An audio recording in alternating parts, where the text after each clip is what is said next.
Coming up on Fulton Today, Fulton commissioners travel all the way to Los Angeles. We'll tell you why. Hundreds of seniors are given the chance to tell county leaders how they feel about Fulton Senior Services. I'm Brian Robinson, and I've got details about this year's Senior Summit. And another Fulton library is open once again after undergoing a major renovation. That and much more starts right now on Fulton Today.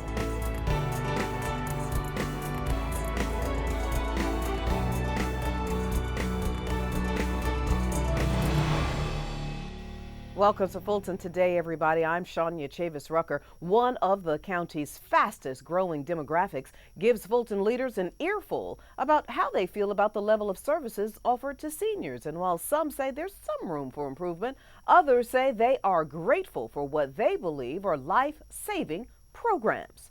FGTV's Brian Robinson joins us now with more on this story. Brian? Shawnee, the Senior Summit is clearly one of the most popular events for seniors to come together to discuss the topics they identified as the most important to them. Welcome to the Fulton County Senior Summit 2019. For the second time in as many years, seniors packed the county's 4 multi-purpose facilities for the simultaneous Senior Summits. Whether in attendance or online, the summit provided seniors a platform to hear about or talk about everything from transportation to legal issues and much more. The technology is great. It is a tool and one example to a solution, providing more access to individuals in Fulton County government so they'll know about our programs and services. So we have conversations about transportation, about housing, about home repairs and other services, and how Fulton County can deliver these services to meet the needs of seniors today and those that are yet to be eligible for our services. For this summit at the Benson Center, seniors made it clear they wanted practical solutions to issues, not just lectures. Receiving senior input is key in helping the Department of Senior Services meet the needs of seniors as their population continues to grow. Currently, the senior population in Fulton County is just over 171,000. By 2040, that number is expected to almost double. Well, I heard about everything I want to hear about, but transportation was my main event I wanted to hear about, and I found out a lot today. I thought the Senior Summit was extraordinary, and I think they disseminated some excellent information, and it's really something that's applicable, that really affects seniors. So I'm just so grateful that Fulton County and the different facilities, the senior citizens facilities are made available to us, and I'm just so happy that so many of us take advantage of it. I've been very, very impressed with the summit. I've learned a lot about Commissioner Darnell that I didn't know anything about. I'm fairly new to the area, so far I've really enjoyed it. Though energy levels were high, this Senior Summit was a bittersweet one since it was the brainchild of the late Commissioner Emma I. Darnell. Seniors say the impact she had on their lives will live on. Now, watching online was a new twist for this year's Senior Summit. The Senior Services Director says that option will be available for next year. Reporting for FGTV, I'm Brian Robinson. Thank you very much, Brian. Meanwhile, one of the county's longest-serving juvenile court judges is hanging up his robe. Judge George Blau retired after serving in the justice community for over 40 years. And to celebrate his retirement, his colleagues hosted a party inside the Judge Romay T. Powell Juvenile Justice Center. I worked with children in the church, and I worked with children in the Atlanta Interfaith Broadcasters. So it was just a natural thing to switch over to juvenile court. Family, friends, and staff were all in attendance to say good luck to the longtime advocate for children. The judge received a proclamation and witnessed the unveiling of a portrait painted by a former juvenile probation officer. I am just overjoyed with the number of people that have come out to support and encourage Judge Blau. He has been just the rock for all of us. I've known him so long, it's going to be very strange not having him in the building, but it's just really exciting to see all of the people that have come back that were former employees and all of our current employees just come together as the juvenile court family that we are. It's just really exciting to see that support for one another. This is a momentous day for the court. We have Judge Blah, who's been the judge here and working for the court for over 47 years, and he's just been a great inspiration to me. He encouraged me to do the job that I'm doing now. He encouraged me to actually become the clerk of court, and if it wasn't for him, I was second guessing whether I was ready, but he convinced me that it was my time to do this, so I really do appreciate him for that. The judge said health challenges forced him off the bench. However, he says he is still looking to serve his community in some way. The judge was appointed to the bench back in 1986. Calls from the public to increase services at the Union City Jail get answered. The sheriff's office has moved one of its deputies with a medical background to assist the female inmate population. Here now to tell us more about this is Deputy Louise Crowder. Deputy Crowder, thanks for joining us on Fulton Today. Hello, Shania. Thank you for having me. Well, first tell us about some of your responsibilities at what we call the South Annex. My responsibilities at the South Annex, I'm responsible for managing the mental health part. That would be trying to ensure that they get proper recreation. We're trying to take care of their needs as far as medications, ensuring that they're getting medications, proper recreation, and anything else that I can assist them with. I just want them to know that I'm here for them. And can you share with us how you will ensure that the needs of patients are met? The way I ensure that the needs are being met, I go around and I, get questions from them if I see what they need, and I let them know what I'm here for. If they need anything, uniforms, items, and stuff like that, they just report that to me and let me know, and I just try my best to get assisted with what they need. And I hear you're getting some good feedback. Tell us about that feedback from the inmates and their families. The inmates truly love me here, and they tell me they need me here. And they're very happy. I hear some on the phone with their mothers saying that we have a new officer that's in here assisting us with everything we need. They said we're getting more rec time. So I hear them bragging on the phone with their parents, and they seem to be very happy. And I truly think that they are very happy to have me here. I'm sure they appreciate it. And tell us a little bit more about your medical background. Well, I have over 20 years of medical experience in the nursing field. I've worked in areas with behavioral health. I've done cardiology, internal medicine, audiology, oncology, so a variety of specialties that have allowed me to interact and engage with mental health and people with behavior problems, such as what I'm dealing with now. Well, Deputy, that is quite the resume. Deputy Louise Crowder, thank you for what you are doing, and thanks again for joining us here on Fulton Today. Yes, and thank you so much for having me. Meanwhile, the young men inside the county's main jail hear from a former inmate about the importance of staying on the right track after being released. DJ Blue from the radio station Street 94.5 explained to the 17-year-old inmates that there's more to life than being in a gang and committing robberies. The juveniles are very young and impressive, and most of them like rap music. He's a DJ, so I want to show them that they can get out of the jail and do something positive with their lives. DJ Blue also encouraged the group to take advantage of the second chance that's coming their way. Because I was their age. I was in and out of Wright Street since 17, and so I felt like it was only right for me to come back, and talk to kids, especially young kids who don't have really guidance right now, who need guidance. And since his audience were all fans of hip-hop, the former Fulton County inmate and current record label owner says that those inmates are welcome to visit and use his recording studio after they finish serving their time. Well, Fulton County Citizens University students visit 2 county agencies that ensure that all people are safe. The evening began with representatives from the Atlanta Fulton County Emergency Management Agency who explained how emergency situations are coordinated with multiple public safety partners. The class also heard how the agency is involved with helping the city prepare major sporting events and even the Peach Drop. The night ended with a visit to the 911 call center to see what it takes to be a 911 operator.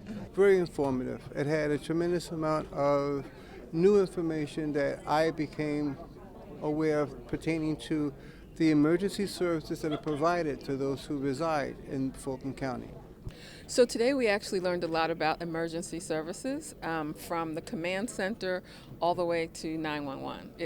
It actually was really incredible. This is one of the best classes, I thought, tonight. Next week, the Citizens University class will visit the Helene S. Mills Senior Multipurpose Facility to learn about the services the county offers its senior population and the Department of Community Development. And coming up next on Fulton Today, helping families have fun while focusing on their health and wellness. It's part of our district by district coverage next.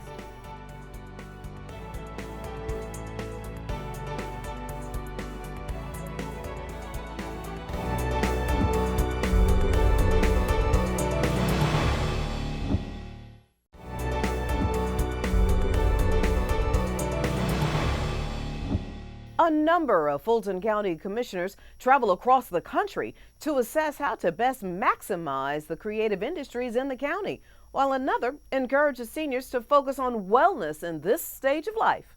Here's this week's district by district coverage. A delegation of Fulton commissioners and Fulton's Economic Development Executive Director go west to check out possible opportunities for the county firsthand. Chairman Rob Pitts, District 1 Commissioner Liz Hausman, District 5 Commissioner Marvin Arrington all traveled to Los Angeles, California to visit the Grammy Museum in addition to Universal Studios. Fulton's chairman has asked commissioners to consider a feasibility study to determine if the county should invest in bringing the Grammy Museum to Fulton County. After seeing it, after talking with the leadership there, they now have a much greater appreciation for the benefits that could accrue and would accrue to Atlanta and Fulton County and even the state of Georgia from a tourism point of view if we were successful in locating such a facility here. Chairman Pitts and Commissioner Arrington also met with Supervisor Mark Ridley Thomas, who is the equivalent to a commissioner in LA County. It's important to meet with the experts. It's important to meet with the people that are on the ground. And so a trip like this means a lot so that you can connect the dots and make sure that we continue to lead not only the state of Georgia, but the Southeast in art and culture. The commissioners initially planned to attend the state's Georgia Film Night in LA at the same time before it was rescheduled for later in the year by the governor. District 4 Commissioner Natalie Hall supports the second annual Mercy Housing Health and Fun Fair. The commissioner encouraged seniors to make healthier choices that lead to a more satisfying lifestyle centered on wellness. We are offering some of the Fulton County services and programs to them so that they can try out our cooperative extension, Fulton Fresh Mobile Market, and learn about how to cook or prepare raw fruits and vegetables. And they actually are receiving their own bag of fruits and vegetables, as well as the Board of Health is here providing some free screenings. Mercy Housing is an affordable housing organization that works to eliminate homelessness and housing insecurity for low-income families, seniors, individuals, and people with disabilities. And still to come on Fulton Today, Fulton employees and residents roll up their sleeves to help replenish the critical shortage of one particular blood type.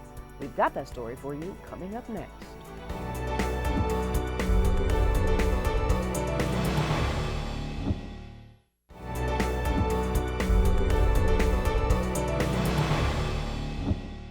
Though summer has yet to officially start on the calendar, a popular summer county program has officially kicked off. FGTV's Melissa Lewis has the story. When this big truck and trailer roll into the community, it means one thing: Fulton's Fresh Mobile Market is officially open. The Cooperative Extension Initiative provides free fruit and vegetables to county residents and brings the produce into the community. I think it shows great concern for your citizens and willingness to support your citizens. To get the free fruit and vegetables, residents must first participate in the healthy living classes. And so what we're doing is we're educating every resident in Fulton County who comes out about the importance of buying fresh in-season produce and why it's, better for their health, better for their wallet, and better for the environment as well, and what it's like to shop at a farmer's market or to receive produce from a mobile market such as ours. Fulton's Fresh Mobile Market is making 24 stops this season. I think it's great. It gives the people an opportunity to understand what fresh vegetables is, because a lot of people don't understand what farm-raised vegetables is. They used to go into the grocery store. They don't get a chance to go out to the farm and experience to see what it's like. So they are bringing this to us today so that we can learn more about how to eat fresh vegetables. The market is open on Tuesdays, Wednesdays, and Thursdays this summer, so there's plenty of time to take part in the program. Just contact Kristen Sumter to get more details. Reporting for FGTV, I'm Melissa Lewis. Thanks, Melissa. Another summer break county initiative could actually save lives. Fulton employees and residents doing business at the government center rolled up their sleeves to donate blood. Each quarter, Fulton County hosts a number of blood drives to help the American Red Cross stock its supply. The importance of giving blood for me is that I am zero negative type blood, and they usually call me at home and they'll send emails. I got at least 5 or 6 emails this time because of the blood shortage, and come and give us, we need your zero negative blood, etc. So that's one reason I give. The need for blood often becomes critical during the summer months, as donations typically decrease while people are on vacation. I've done it before. I actually came here to give blood. They said they was low on O type, so I'm O positive, and I came and gave blood. I actually have rolling veins, so it took them a minute to find it, but they did it, no problem. It was a success, and I would do it again. My mom used to do it when I was a kid, and so when I started here in 2002, I was like, okay, let's try it. So I've just been doing it ever since my mom started, so I just followed in her footsteps. The American Red Cross wrapped up Trauma Awareness Month in May. However, residents can donate anytime. Visit redcrossblood.org to get details. And Fulton employees kick off their day with a walk around downtown Atlanta in the name of wellness. As a part of the Employee Appreciation Week, a number of staffers started their exercise at the Fulton County Government Center. From there, the employees made stops at 4 other county locations as a part of that walk. This is a best hand race, right? What does best hand mean? It's based on poker hands. So if your poker hand comes back and you have the best hand, you win. What they're going to do is they're going to go to 5 stops. As you know, in poker, there's 5 cards. So at each stop, they're going to pull a card. And once they get back, we're going to look at those cards and we're going to decide who has the best hand, and that will be the winner. Fulton leaders encourage employees to take part in the myriad of wellness programs the county offers. The idea is to keep employees healthy so that the county can spend more on programs for residents and less on health care costs for the workforce. Good idea. And still to come, the reopening of another county library. We'll show you which one when we come back. Stay with us, everybody.